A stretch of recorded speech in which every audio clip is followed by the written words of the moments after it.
Hi, Alexander. This is Richard Collins. I wanted to talk to you about using networks of magnetometers to scan the surface and external fields of the Earth. So here's my Earth, and what I'm also considering is, this is probably not to scale, so let's see, this is going to be six 7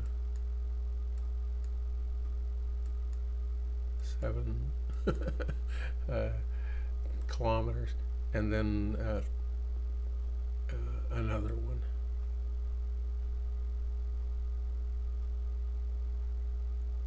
Okay. So I'm just, as crude as that is, I'm looking at if we say you have a station, okay, say you have a station somewhere on the Earth, and let me make it a little bit bigger. So there's the receiving station, and here's another receiving station, and there's another one. And so if there's an event on the surface of the Earth, let's make this something interesting. It's not going to show up green. Okay, so here's an event. Now I don't know if earthquakes will do this. I think that they might. At the frequencies that we're working with, the gravitational changes associated with an earthquake and the electromagnetic, actually the magnetic signatures are maybe very closely related. That's a question I have. And then say there's an event out here as well. So what I was looking at was the surface search for the actually I made them circular. Okay, I said let me put my focus around the Earth in spots, and then let me look at spheres out here in this bigger search area. Let me see if I can blow that up a little bit. So here we're on the surface of the Earth, and then let's see, I guess I used that, and then somewhere out here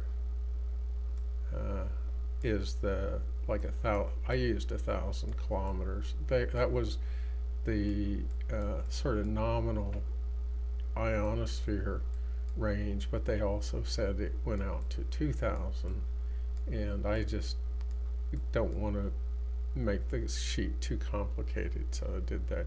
So what I was looking at was a search here where, for like earthquake type events, because I'm considering gravimeters and gravimeters, seismometers, and magnetometers, all of them can use the same method. So here you got a spot you're searching on the Earth. Let me just put it on the Earth, actually. So okay, so here's a spot like around an earthquake or something, and it's generating electromagnetic and gravity noise, and you want to pick that up with sensors all over the thing. And I was using red sensors, so here's a sensor, and here's one way on the other side of the Earth, and here's one out here, and so they're going to see it there. It's going to come at the speed of light, so whatever this is, the signal is going to come here. I'm not certain. Now, the purple is correct for the magnetic, electromagnetic thing, but I don't know yet that gravity is not going line of sight. I just can't. We need some specific experiments to check it. Because the speed of light and gravity are identical, not just the same or close, they're identical, like 14 decimals identical. And so if that's true, I treat them as exactly the same thing. I don't know how they're the same yet, but it makes me think, well, can gravity be reflected? Can it be absorbed? Can it be refracted? And under what circumstances? On the low frequencies, we're dealing with such large and mushy things, it's not going to happen. But if we get to higher and higher sampling rates, it's going to look more and more like electromagnetism. And I think that they're going to kind of merge at some point. Sorry, I'm getting distracted. Okay, so we have detectors out here, and here's the thing. At 1 sample per second, you're out almost to the moon in your search volume. If you do, let me show you the example I was working on. I need a spreadsheet here. Okay, here's the speed of light, and then I did all the grungy details. I said, look, I'm going to work with something everybody's familiar with, WGS 84. Now this was a bear for me to make it match 3 different references that I found on how to calculate that. I kept making parentheses mistakes, but that is the surface area of the WGS 84 out to as many decimals as I'm showing. I put in, the first time I said I did this, I used 48,000 as my sampling rate for sound cards, and you can get 24-bit 96, let's do that, 96,000 things for under $100. Okay, and that's at 24 bits. Actually, at 32 bits, I found one 192K samples at 32 bits for like under $200. And what's that doing? Okay, so here, if you divide you take the speed of light, divide it by this number of samples per second, because it takes 1/192nd of a second, so you're actually multiplying the speed of light times 100, dividing this by the time, which is 1/192,000.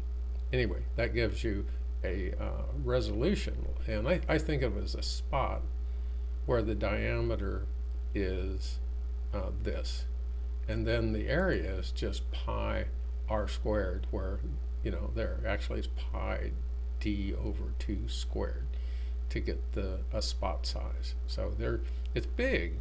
I mean, even at 192K, you have spots out there that are 2 million square meters, but compared to the Earth, WGS 84 ellipsoid, that's still 266 million spots on Earth that are roughly resolvable. Now, the practicalities of all these instruments working differently and all, I wanted to do this for calibration purposes. Now, I can get the spherics from the lightning tracking systems, or we can just simply do that as well and say, look, we know these lightning strokes are at these exact places, and will they show up in the record? I don't know. When you sample this a magnetometer at this, even if it's just nothing more than a full magnetic field, not a vector or scalar magnetic measurement, then your record at the site is going to include bumps there. I think. I don't know that much about magnetometers yet. I just know sampling. Okay. All right. So, all right. Now this one, I took the 1,000 height to search.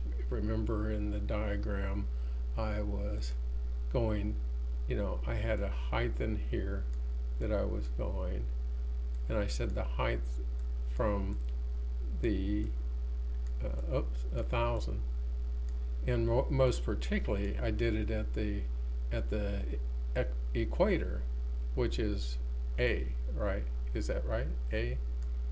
It's the, or is it B? Sorry, you'll have to excuse me. Anyway, I used increased A by 1,000, and you can double check me that I got it right. I'm pretty tired right now. So anyway, so 1,000 kilometers. I can't write this way. So anyway, that's the volume search that I wanted to do, and what that comes to is here. So here's the 6378. Did I get that right? 137.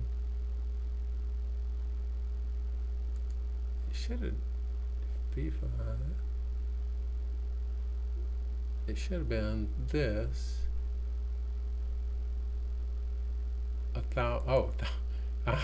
Okay, height to search. There we go. Let's get this right. There's 1,000,000 meters. Okay, 1,000 kilometers. Okay, and then, all right, that's kind of messy. Okay, so, all right, so this is the radius, and then all the rest of this is just duplicated. So what I'm doing, speed of light, but the semi-major axis gets there. I took a whole. Let's see, let's look at that. Where's my thing? I took a WGS 84 ellipsoid, and I increased it in size by 1,000 kilometers, and computed the volume of that bigger one. Then I subtracted off the smaller one. So that's my volume that I'm searching. I'm presuming, at least for magnetism, that it doesn't go through the Earth much. I think there's some, let's see. I guess you can go in and search the interior a little bit. I haven't looked at that too closely. So anyway, sorry. All right, so there's my A plus 1,000,000 meters. I'm sorry about that. Okay, and then here is the volume. Well, I took the volume here. This is the volume with the increased radius, and then the volume from the surface to there is just the this bigger one minus the smaller one, and that gives me this volume.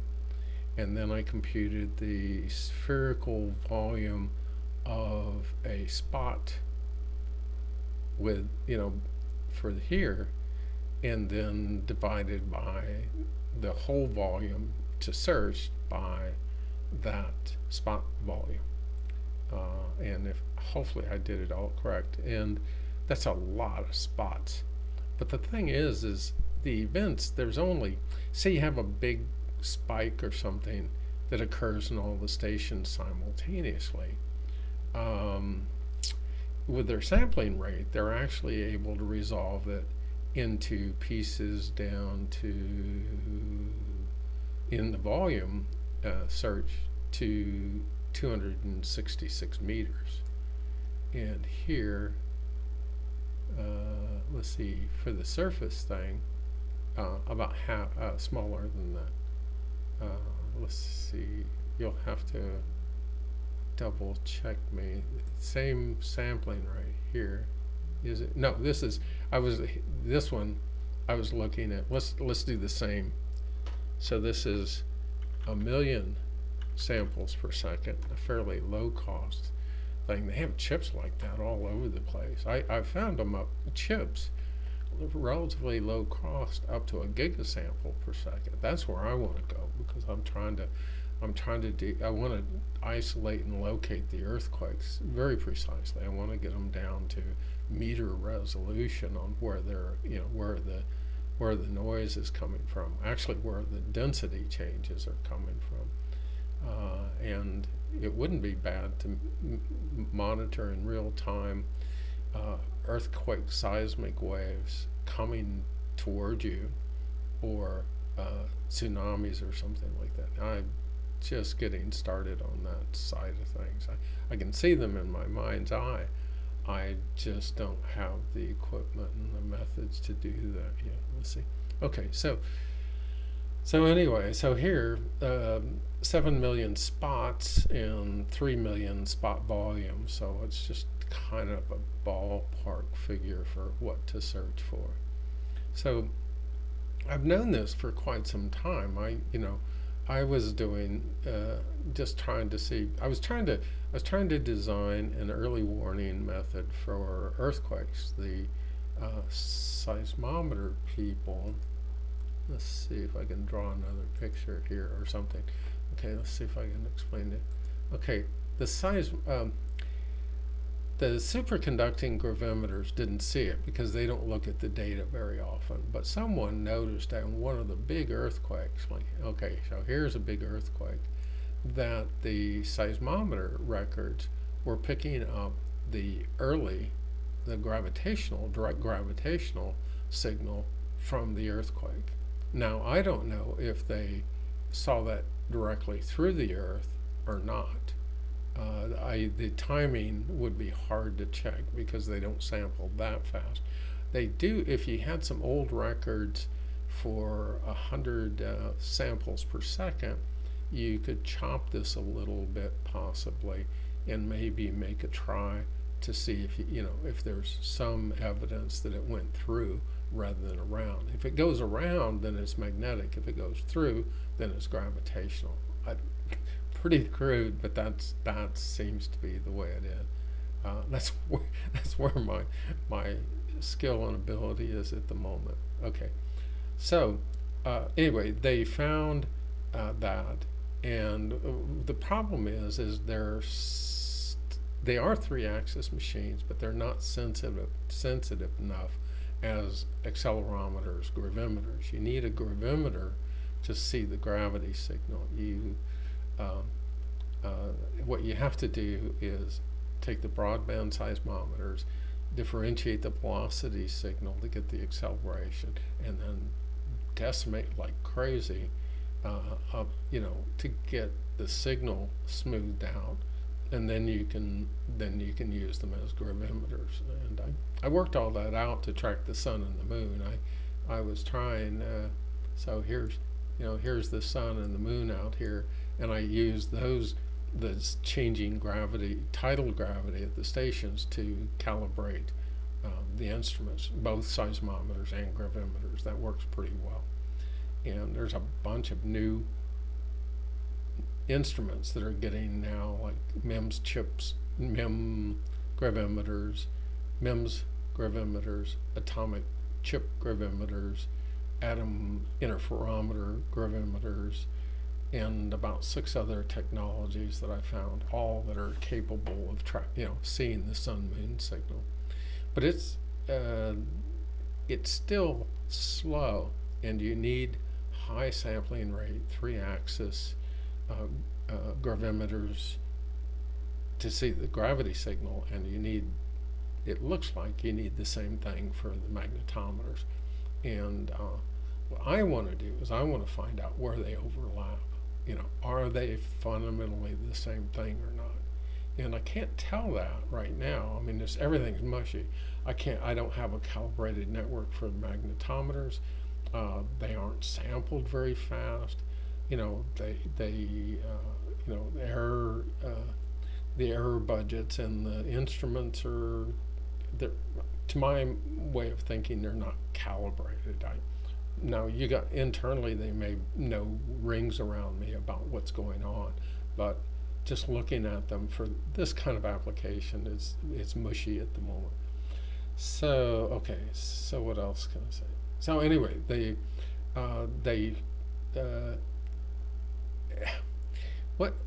say you have an earthquake that occurs down here, and then the signals start propagating out in all directions. Okay, I didn't do them in order, but you get the idea. These little tiny wavelets are actually, they're pressing up. If you look closely, okay, here's the surface of the Earth at one moment of time, and let's do a different color. And here's the voxel that contains it, right? Okay, so it's reporting, this is solid Earth and all. Then if you look at the next instance, you have a voxel, and then it's like this. Okay, so its density, that density of that voxel has changed. This is pretty simplistic, but it helps me to understand ways you can go look. So if you're at the beach, and let's see let me do a beach color. Okay, say you're at the beach and the waves are coming in.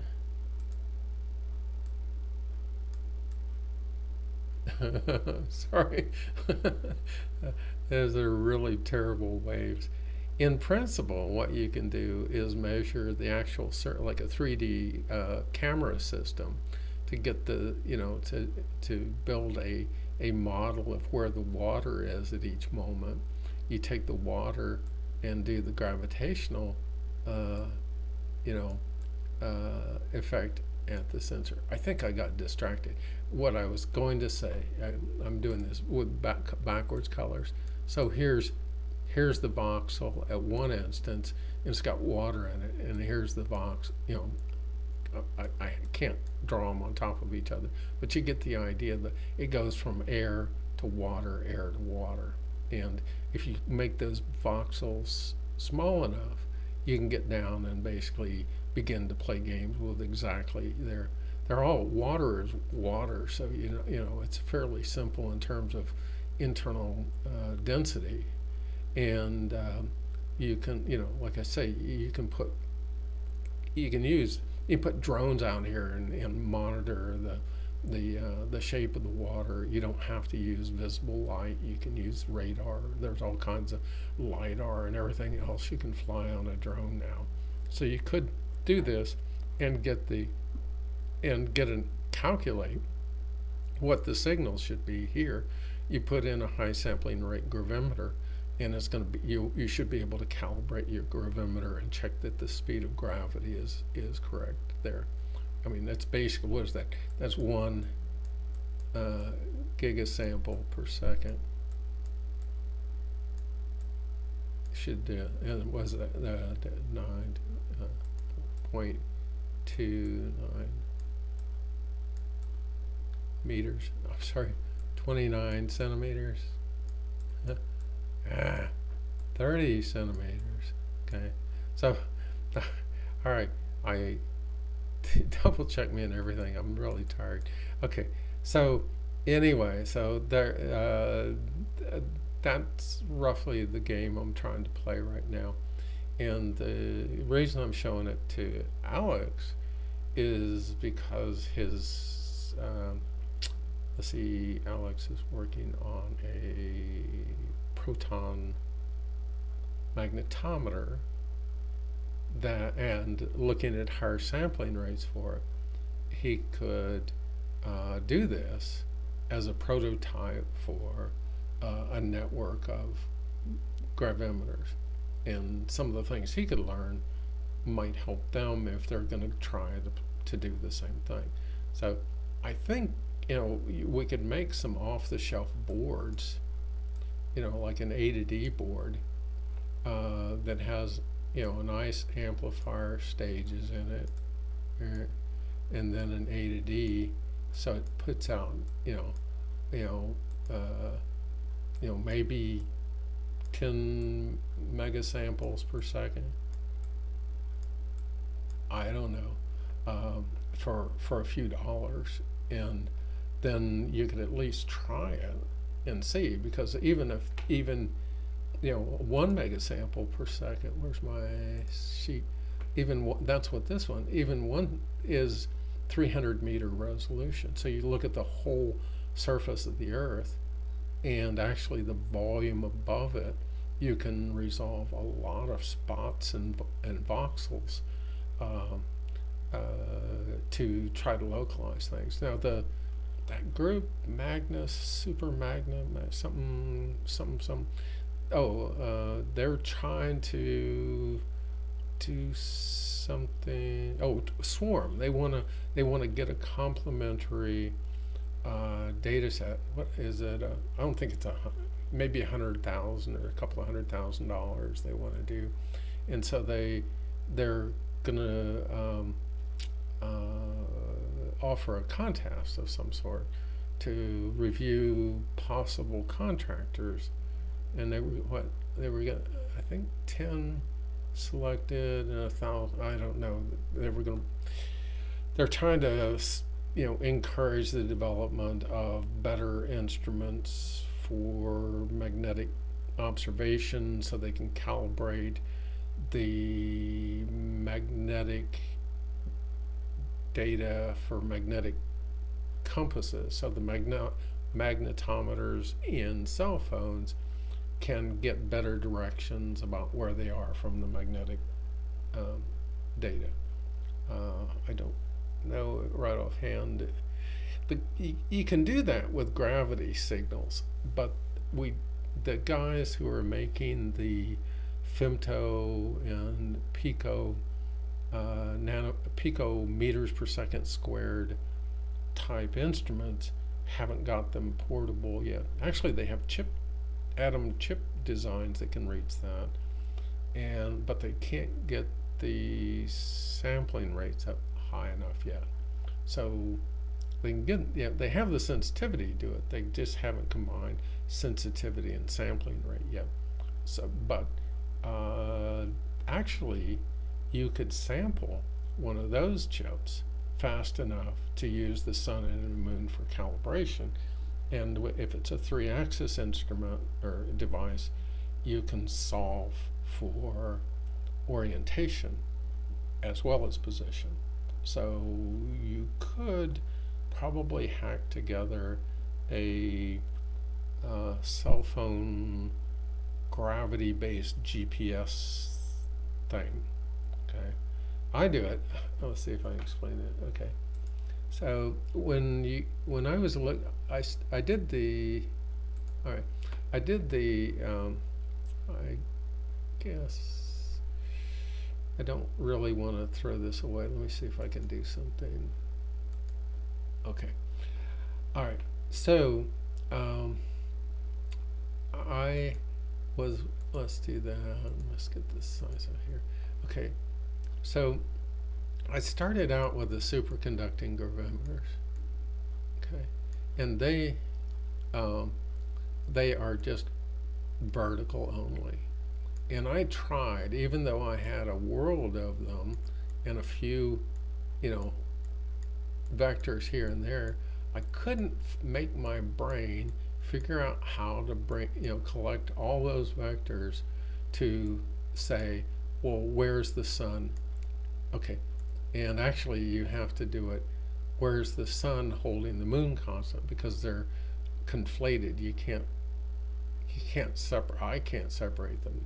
If we get to high sampling rates, then you could say, well, look, I know something's, coming from the moon. Actually, more likely, I know something's coming from the sun because I saw, a mass ejection, 500 minutes or however long, 499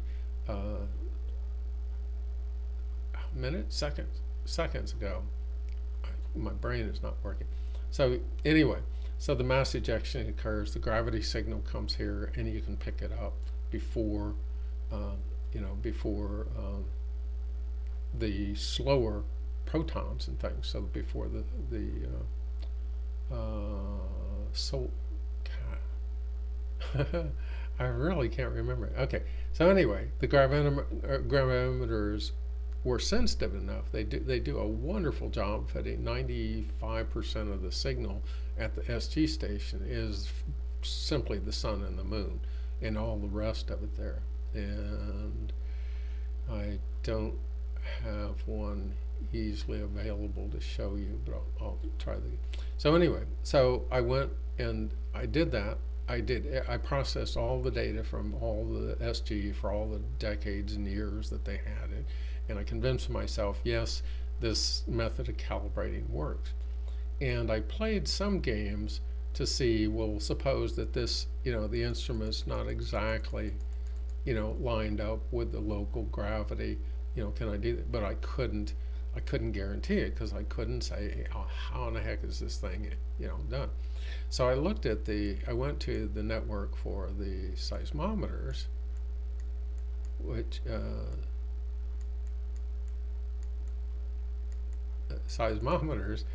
and they're 3-axis machines.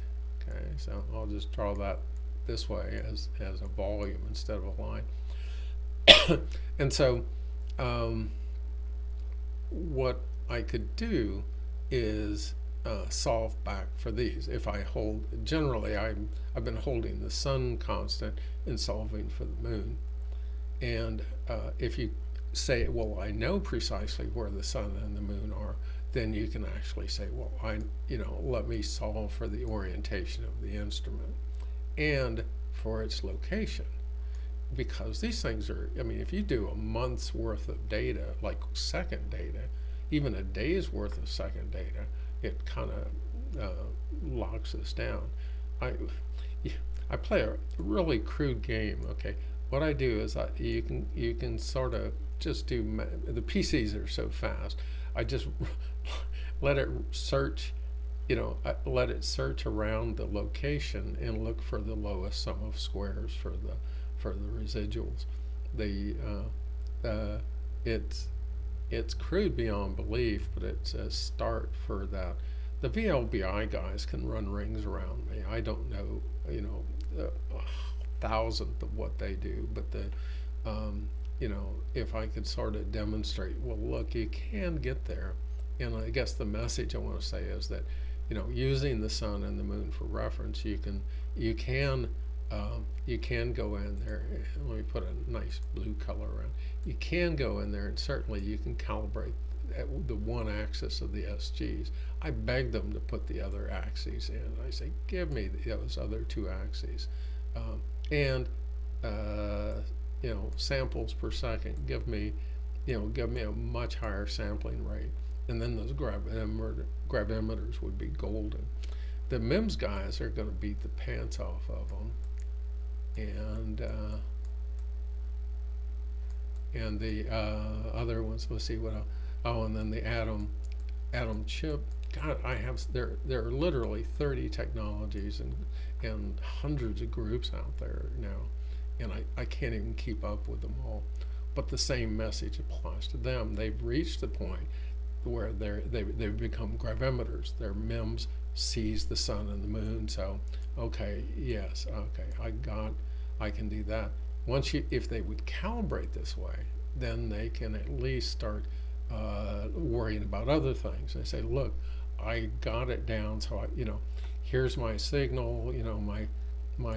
It's actually much more complicated than that. Here's my signal, but the residual from that's Earth part is about this big. Okay, it's actually, I can't even.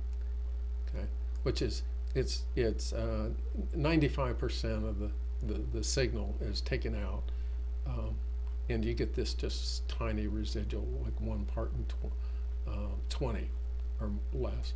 So you cut what you're looking at quite a bit, and that's just a standard thing. It's JPL based, great, calibration network there you can tie into. It's a trivial thing that it's tedious as hell, pardon the French, but it's not hard. So I call these simple but tedious. Okay, so anyway, the seismometers, you differentiate ones to take the velocity, make it an acceleration. You got to do a lot of signal. They're noisy, and you kind of have to know something about the instrument so you can get it close to do it. So it's kind of, there's a little more care and feeding and watching of these things if you're going to calibrate them this precisely. And but once you do, you can track. I've done this. Okay, so the signal varies like roughly a sine wave kind of thing over 24 hours. And what you can do is go in there and take pieces of this and do hour by hour calibrations. And so, you know, your thing can be shifting, you know, out of line, and then you can bring it back in and lock it down, you know, in the next hour. So each hour there. So like baseline drifts you can deal with. Temperature doesn't. When these guys were saying, "Oh, we're not temperature compensated, we got all kinds of noise," I say, yeah, that doesn't matter. You get it on here, and basically you just say piecewise, get it in there and say, look, during this period, we're fairly certain it's going to report approximately against the reference, you know, and we're, you know, you can specify the errors and so on. You know, you say, look, I don't, yeah, it only takes a linear regression. I mean, this is not, you know, multi-dimensional complex stuff. It's a simple, you calculate the JPL tidal gravity for the station at those times, and then you fit the curve with one offset and one multiplier. That's it. It stays stable for an SG over days, and actually on some sites for over a month. For a seismometer, you might want to go a bunch of them you need to recalibrate every hour, but the computer just sits there and does it. You can take, so you got let's see if we can make a nice color here. Let's see. Okay, so you got a signal coming, you know, coming out. That's not very good. You coming out of there, you can go in and just randomly sample. Say, oh, okay, randomly, you know, over, you know, during the time, I'm just going to say, sorry, some of these are not, they're points. They're supposed to be, I'm not. So you just pick random points in here, or say, look, I got 86,400 samples, you know, for a day for, you know, actually I'll do a couple more, okay. 86,400,000 samples during the day. I will, I'll allocate a few million of those as my reference points, and then I'll use those to calibrate. So you could say, well, look, I'll take 1,000 samples out of here and run them through the calibration and keep everything in line. Or you can, if you do the whole one, then you get into problems of bias. But if you randomly sample, then you should be able to say, look, there's no way that anybody can game me for my random samples. I chose them. Nobody's gonna, you know, no physical process is going to guess, you know, and try to falsify it. So I think it's a fairly safe thing to do. Again, there's people better than me about this, but they can do it. So what does all this mean? It means that on the Earth, you know, if you have an earthquake, if you have a lightning stroke, if you have some kind of thing happening in the ionosphere, I don't know. I probably think, you know, if there's aurora, actually for tsunamis, all kinds of stuff is going to be affected. Now, the SGs are sensitive enough to handle earth tides. The earth tides are part of this signal, and you'd have to talk with me a long time to see what are the implications of that. That basically I'm absorbing in the reference signal some of the standard response of the Earth to the gravity, and the coefficient is one of the love numbers, close to it.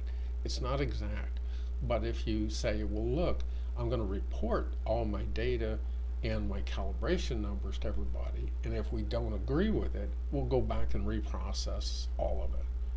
And if we're doing mega samples, maybe that's going to get hard, but if, you know, for the older data, that was something I could do on my PC.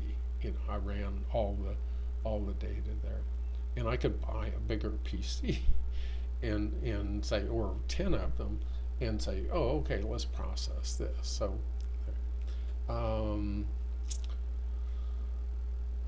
magnetometers need some work.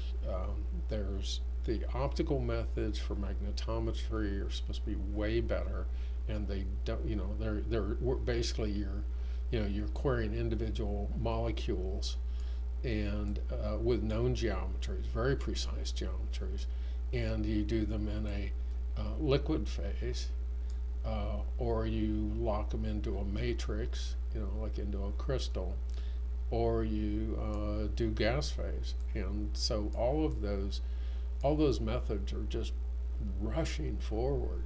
It's incredible. But people, you know, like all the atom interferometer techniques rely on activating and then querying specific excited states of molecules. And some of those states are magnetic states. Some of them are electric. You know, they're, you know, and I've dug in. If you look at Schrodinger's equation, you know, and you go in there, there's all these different modes of the atom, and they're, you know, electric, monopole, electric dipole, electric quadrupole, electric octopole, and so on. All of those things, and they go out. When we did the gravity, I worked on the gravity field of the Earth when it was back 60 by 60, 360 by 360, and now they're in the 2000 by 2000. I don't know. The same thing was going on with the chemist, and their computers are getting better and faster. And they basically took the multiple representations for atoms, and they basically get better and better ability to say what's going to happen with them. So what does that mean? It means that we can calculate from first principles in many cases the excited states and the dynamics in real time of atoms in a collection like this. So you can spin their spin them literally, rotate them, vibrate them, translate them, however, according to rules. So you get the computer say, here, go do that, molecules go do this. We're not quite there, but it's getting closer. And in terms of, like querying which molecules are lined up with the Earth's magnetic field, then that is fairly sophisticated now. I don't have access to that yet. I don't know how to do all of that yet.